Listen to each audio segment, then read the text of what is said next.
బ్లాకులుగా కట్టారు. ఇప్పుడు ఇవి కొంచెం దూరంగా ఉన్నాయి బ్లాక్లు. ब्लॉक दूर उन्ना अंडी 5 ब्लॉक 120 लोग रहते इधर. पानी का तकलीफ है, स्कूल नहीं है इधर, बस नहीं है, हम लोग कैसा जीना बोलो इधर. बहुत मुश्किल है, अस्पताल नहीं है, जाना बोले तो 2 किलोमीटर होता मेन रोड को. इधर मार के डाले तो कोई नहीं पूछते, जंगल है और बिल्डिंगों के अंदर पानी डैमेज हो रहा. రైట్, ఇప్పుడు ఈ 4 బ్లాకులు కొంచెం దూరంగా ఉన్నాయి. ఈ 5 బిల్డింగ్లు 5 బిల్డింగ్ దూరం ఉన్నాయి మేడం. వర్షం వస్తే పైన స్లాబ్ లో నీళ్ళు నిలిచిపోతాయి కదా వర్షం నీళ్ళకు, దానివల్ల మెట్ల మీదకి కూడా నీళ్ళు పడతాయి. ఈ కింద నీళ్ళు నిలిస్తే కూడా కింద బ్లాకులకు వాటర్ వచ్చి పదన వచ్చి వాళ్ళు పండని పరిస్థితి ఉంది. ఇక మొత్తం పాములు చేర్లు అన్నీ వచ్చేస్తూ ఉంటాయి. ఈ బిల్డింగ్ లో కూడా ఊర్లోకి వెళ్ళి ఎవరెవరు వస్తూ ఉంటారు పోతూ ఉంటారు. వాళ్ళకి సెక్యూరిటీ లేదు మాకు. ఇప్పుడు మేము జాబ్లోకి వెళ్ళి వెళ్ళిపోతాం, మా మిసెస్ వాళ్ళందరూ ఉంటారు. ఊర్లో ఎక్కడికి వెళ్ళి సిటీలోకి వెళ్ళి ఎవరెవరు వస్తూ ఉంటారు వెళ్ళిపోతూ ఉంటారు. దీనికి బాధ్యత ఎవరనేది ఎవరు లేరు. ఏమైనా చేసి ఎవరైనా తలపెట్టి ఎవరైనా చంపేసిపోయినా కూడా ఇక్కడ ఎవరు దిక్కుండదు. అలాంటి పరిస్థితి వచ్చినాయి. మేము లేడీస్ పట్టుకొని మాకు ఫోన్ చేసి మేము డ్యూటీ నుంచి రావడం జరిగింది. వచ్చి వాళ్ళను బెదిరించి పంపించడం కూడా జరిగింది. అలాంటివి చాలా జరుగుతూ ఉన్నాయి. మాకు ఎవరు చెప్పుకోవాలనే పరిస్థితి కూడా ఇక్కడ ఎవరికి చెప్పాలని కూడా మాకు తెలియదు. ఒక బస్సు ఏదైతే వస్తుంది అది ఎంత దూరం వస్తుంది? ఇక్కడ లోపల వరకు వస్తుంది. బైరగూడ దాకా వస్తుంది మేడం. ఆల్రెడీ ఒక బైరగూడ వస్తుంది, 4 o'clock కూడా వస్తుంది, 8 o'clock ఒకటి వస్తుంది, 10 o'clock కూడా వస్తుంది. ఇంకోటి ఏంటంటే పైన నిర్లక్ష్యం అంటే పైన కడుగుతుంటే కూడా ఇప్పటికి మా ఇంట్లో మొత్తం మంచిగా కురుస్తుంది. మా ఇంట్లో అన్ని ఉన్నాయి, సోఫా సెట్లు మొత్తం అన్ని ఎంత తడిచిపోయినా కావాలంటే మీరు చూసుకోండి. అంత ఇబ్బంది ఉంది. స్ట్రీట్ లైట్ లేవు, ఇక లాస్ట్ లో అసలు లేవు. ఇంకా కొంచెం ఆ బ్లాక్ కన్నా ఉంటాయి. ఉన్న దసరా రోజు ఇంత లావు పాము వచ్చింది, 7 feet ఉందన్నమాట. చాలా ప్రాబ్లం వచ్చేసింది. అది రాత్రి 12 గంటలకు అదిగా ఇక్కడ పిల్లలందరూ చూసి చంపేసారు కాబట్టి నో ప్రాబ్లం. లేకపోతే అందరు ఇళ్ళకి జూరి చాలా డేంజర్ అయిపోతుంది పరిస్థితి. ఇంకోటి గల్లీలు కూడా అసలు క్లీన్ లేవు అసలు. చాలా మొత్తం అడివే సమాధుల్ని అక్కడ 2 మొత్తం అడివే ఉన్నది. ఎక్కడ చూసినా చాలా డేంజర్ పరిస్థితి ఉన్నది. లైట్లో కొట్లు ఇది మన గల్లీలో ప్రాబ్లం అన్ని బురద. ఇంకోటి వర్షం పడితే మొత్తం లీకేజ్, అన్ని బిల్డింగ్ లో లీకేజ్ మొత్తం ఫ్లోరింగ్ సమస్య వచ్చింది మేడం. వాటర్ సమస్య వస్తే కూడా కేకేసార్ అని ఒక పెద్ద మంచి ఆయన దగ్గరికి వెళ్ళి అందరం అడిగితే ఇక్కడ బోర్ కూడా వేయించాడు మేడం. 1,40,000 బోర్ వేయించాడు. ఆ బోర్ వేస్తే మాకు నీళ్ళు పడలేవు.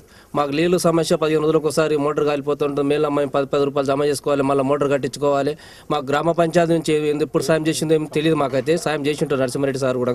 ఆ డ్రైనేజ్ పైప్ ద్వారా కూడా వచ్చింది. మాకు ఇప్పుడు మంచి నీళ్ళు లేవు, ఈ వాటర్ కూడా లేదు. గంధం కూడా విలేజ్ వాళ్ళు మాకు వాటర్ ఇచ్చడం జరుగుతుంది. ఆ సార్ పుణ్యాన మాకు వాళ్ళందరూ గ్రామ పెద్దలందరూ చెప్తే ఆ వాటర్ వస్తుంది మాకు. లేకపోతే గవర్నమెంట్ నుంచి ఏం లేదు, ఒక ట్యాంకర్ లేదు, ఎవరికి పని చేయాలని కూడా మాకు ఏం తెలియదు.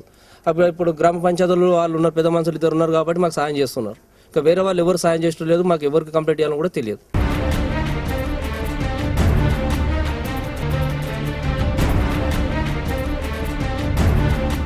అమ్మ ఇక్కడ స్కూల్ ఉన్నదా, అంగన్వాడీ సెంటర్ ఉన్నదా? ఏమి లేదు మేడం, స్కూల్లో లేదు. మనకు దూరం ఉంది, చాలా దూరం పోవాలి మనం. పిల్లలు అంగన్వాడీ సెంటర్ అన్నా ఉన్నదా? లేదు ఇక్కడ మనకు ఏమీ లేదు అసలు. చాలా కష్టం అవుతుంది ఇక్కడ. ఇక్కడ దూరం కదమ్మా. ఇప్పుడు మీకు ఇక్కడ ఈ 4 బ్లాక్లు అయితే చాలా దూరం ఉంది. చాలా దూరం. ఇక్కడ వెనక కొండలే ఉన్నాయి, అటు పక్కన అడవే ఉన్నది. ఎట్లా ఉంది ఇక్కడ మీ పరిస్థితి? మన పరిస్థితి ఖరాబ్ ఉంది మేడం, మంచిగా లేదు. ఇప్పుడు డ్యూటీలకు పోయేసి వస్తారు కదండి, వాళ్ళకి నైట్ పూట రావాలంటే చాలా కష్టం అవుతుంది. బస్సులు అస్సలు లేవు. పిల్లలు స్కూల్కి పోవాలంటే కూడా చాలా కష్టం అవుతుంది. ఇక్కడ చాలా నీళ్ళకు కూడా ఇబ్బంది ఉన్నది. బస్సులు మాత్రం కంపల్సరీ కావాలండి. పిల్లలు స్కూల్ లేట్ లేవో వెళ్ళిపోతున్నారు, అక్కడ దూరం పోవాలి కదా, కష్టం అవుతున్నది అది. ఓకే రైట్ అమ్మ. నీళ్ళకి ఎట్లాంటి సమస్య ఉంది ఇక్కడ మీకు? నీళ్ళకు మాటికి బోర్ కార్ అవుతుంది మేడం. అయిందంటే 1 వారం రోజుల దాకా మేము బయటికి వెళ్ళి మోసుకొచ్చుకోవాలి. అక్కడ కింద గుడిసెల నుంచి తీసుకురావాలి. మళ్ళీ రాగా పిల్లలకు స్కూల్ కండి నైట్ వస్తారు కట్టించి మేడం. ట్యూషన్కి వెళ్ళేసి వచ్చేటప్పుడు కూడా చీకటి ఉండి పిల్లలు భయపడుతున్నారు. కొంచెం వీధి లైట్లైనా ఏర్పాటు చేయండి. 7-8 గంటలకు వస్తారు లేడీస్ వాళ్ళు. ఇక్కడ కూడా జాబ్లు చేసుకుని వచ్చే వరకు చాలా భయంతో ఉన్నది. పిల్లలు ట్యూషన్ పోయేసి వస్తారు కదా, అలా చాలా కష్టం అవుతుంది. అయితే ఫీజులు 2-3 రోజులకు ఒకసారి పోతా ఉంటాయి. పోయినప్పుడు కరెంటులకు ఫోన్ చేసిన వాళ్ళు వస్తామంటే రాత్రి 8-9 ఒక్కోసారి 10 గంటల దాకా కూడా చేయరు వాళ్ళు. అది మేమే ఇక్కడ డబ్బులు వేసుకొని ఎలక్ట్రిసిటీ పిలిపించి చేయాల్సి వస్తుంది.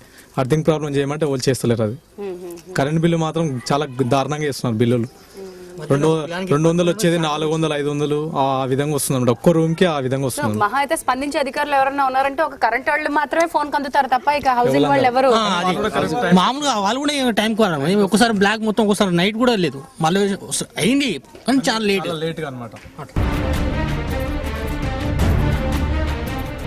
డ్యూటీ వెళ్ళిందంటే 8 o'clock డ్యూటీ అయిపోయింది అనుకోండి, అక్కడ నుంచి నడిచి రావాలంటే 10 o'clock అవుతుంది, 11 అవుతుంది. పిల్లలు ఇక్కడ ఎదురు చూసుకుంటుంటా ఇంకా రాకపోయినా అది పరిచయం మేడం. మాకు మెయిన్ బస్సు ప్రాబ్లము. ఇక్కడ లైట్ ప్రాబ్లమ్, స్ట్రీట్ లైట్, మన రోడ్డు లైట్లు అలాంటి అవకాశం ఇస్తే మాకు నడిచడానికి కూడా ధైర్యం జరుగుతూ ఉంటుంది. ఇప్పుడు లేడీస్ కూడా పనికి వెళ్తూ ఉంటున్నారు, వాళ్ళకు బస్సులు దొరకవు, 8 గంటలది 9 అవుతూ ఉంటుంది. వాళ్ళు నడిచి రావాలంటే కూడా బజార్ లైట్ ఉంటే బాగుంటుందని అనుకుంటున్నాం మేడం. ఎవరికి కంప్లీట్ ఇచ్చినా కూడా ఇంతవరకు ఎవరు పట్టించుకోలేము మా గురించి. అమ్మా ఇప్పుడు మీరు ఇక్కడ ఉంటున్నారు, హ్యాండిక్యాప్ సర్టిఫికేట్ ఉందా? పెన్షన్లు వస్తున్నాయి? ఎంత దూరం పోవాలి? పింఛన్ వస్తుంది, కాటదని పోవాలి. ఇక్కడ ట్రాన్స్ఫర్ చేయమంటే చేస్తున్నారు వాళ్ళు.